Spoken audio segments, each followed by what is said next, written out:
Darius had worked hard to afford his home in an upscale neighborhood. He took pride in his space, enjoying the peace that came with living in a well-maintained community.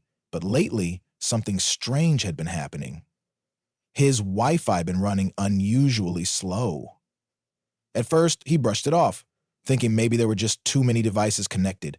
But as the lag continued, he decided to check his router settings. That's when he noticed an unfamiliar device using his network. Annoyed, he immediately changed the password, unknowingly setting off a chain of events that would expose far more than just a stolen internet connection. The next morning, as Darius was sipping his coffee on his porch, his neighbor, Karen Whitmore, stormed onto his property without so much as a knock. She was a middle-aged woman with perfectly styled blonde hair, an entitled glare, and an unmistakable air of superiority. She wasted no time before launching into a tirade. "Did you change your Wi-Fi password?" she snapped, folding her arms. Darius was taken aback. He had barely spoken to this woman since moving in, yet she was acting as if he owed her an explanation. "Yeah, I did," he said casually. "Why?" Karen's face turned red with fury. "Because my internet stopped working. I've been using that connection for months and now I can't do anything." Darius couldn't believe what he was hearing. She wasn't even trying to deny it. "You've been stealing my Wi-Fi?" he asked, raising an eyebrow. Karen scoffed as if the very idea of stealing didn't apply to her. "It's just the internet. You people always make a big deal out of nothing. It's not like it cost you anything extra." Darius took a deep breath, trying to stay calm. "It's my Wi-Fi, and I pay for it. I don't owe you access." That was the last straw for Karen, her face twisted into an ugly expression of rage. "Oh, I see what's going on," she sneered. "You don't belong in this neighborhood, and now you're trying to play games with the people who actually do. I'm calling the police." Darius barely had time to react before Karen whipped out her phone and dialed 911. He listened in disbelief as she fabricated a story on the spot. "There's a suspicious man in my neighborhood," she said, forcing fake panic into her voice. "He's trying to hack into people's homes. He's harassing me right now. I feel threatened." Darius shook his head, watching as she smirked at him while speaking. She thought she had power. She thought she could manipulate the system. But Karen had no idea what was coming. As Darius stood there waiting for the inevitable arrival of the police, he refused to panic. He wasn't about to let Karen intimidate him. If anything, he was curious to see just how deep this rabbit hole went. She had openly admitted to using his Wi-Fi, but why had she been so desperate to keep it? With nothing else to do but wait, he walked back inside, sat at his desk, and pulled up his router's connection history. The results sent a chill down his spine. At first, he saw the usual activity, basic browsing and streaming. But the deeper he looked, the more disturbing things became. There were multiple visits to racist forums filled with hate speech, conspiracy theories, and calls for violence. Karen had spent hours on these sites, posting under anonymous usernames, spewing venom about minorities, and even doxing people she didn't like. That was bad enough. But then he found something worse. Buried in the data were encrypted transactions linked to fraudulent activities. Someone,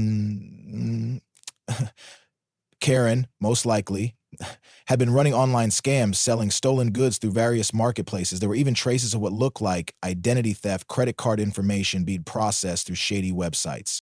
Darius leaned back in his chair, exhaling sharply. This woman had been committing serious crimes, all while pretending to be a victim. And she had been using his Wi-Fi to do it, probably thinking it would make her harder to trace. His jaw clenched. She had called the police on him over an internet password. Yet she was the real criminal. Then he spotted one final damning detail: a login attempt to an illegal site flagged for trafficking explicit material. Darius's stomach turned. If the authorities dug into her browsing history, there was no telling what else they would find.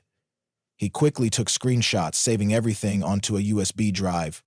Karen had spent years believing she could get away with anything, hiding behind her privilege and weaponizing the police whenever she wanted. But this time, she had picked the wrong person to mess with.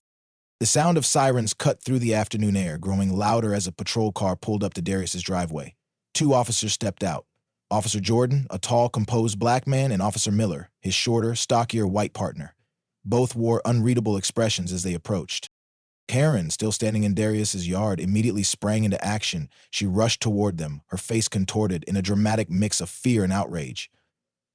"Officers, thank God you're here," she wailed, her voice shaking with fake distress. "That man—" She pointed at Darius with a trembling hand. "He's been hacking into my devices. I think he's stealing personal information from the whole neighborhood. I don't feel safe." Officer Jordan narrowed his eyes. "Ma'am, slow down. What exactly happened?" Karen sucked in a shaky breath, putting on the performance of a lifetime. "I was just sitting in my home, minding my own business when my internet stopped working. I realized he must have hacked into my network. Then when I confronted him, he got aggressive. He threatened me and refused to fix what he did. I knew I had to call you before he did something worse." Officer Miller glanced at Darius, who was standing calmly on his porch, arms crossed. He didn't look the least bit aggressive. In fact, he looked almost bored. "Sir," Officer Jordan said, turning to Darius, "what's your side of the story?" Darius sighed and gestured toward Karen. "This woman has been stealing my Wi-Fi for months. I changed my password this morning and she showed up at my door demanding I give her access again. When I refused, she lost it and called you." Officer Jordan's face remained neutral, but Miller let out a short, skeptical chuckle. "Wait, she called the police because you changed your own Wi-Fi password?" Karen's head snapped toward Miller, her face twisting in anger. "It's more than that. He's been hacking. He's probably doing illegal things online. You need to check his devices before it's too late." Officer Jordan took out his notepad. "All right, let's slow down here. Karen, you're saying you believe Darius is hacking into your devices. Do you have any proof?" Karen hesitated. "Well, no, but—" "And Darius," Jordan continued, "you're saying she's been using your internet without permission." Darius nodded. "And I can prove it." Officer Jordan and Officer Miller exchanged a glance. Karen's story already had holes, and now the accused man was offering proof. Jordan gestured toward the house. "All right, let's see what you've got." Karen's confident smirk faltered for the first time. A flicker of unease crossed her face. She had assumed the police would be on her side, as they always were, but this time, things weren't going the way she expected. Darius led the officers inside, heading straight to his computer. Karen followed reluctantly, standing near the doorway like a caged animal.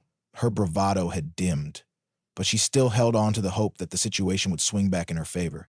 Darius plugged in his USB drive and pulled up the files he had saved. "I took a look at my router's history," he explained, clicking through the logs. "Karen's been using my Wi-Fi for a while, and the sites she's been visiting, let's just say they're not exactly legal."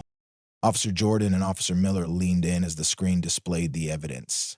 There were multiple transactions linked to fraudulent websites, messages from extremist forums filled with racist rhetoric, and worst of all, an attempt to access an illegal website flagged for child exploitation.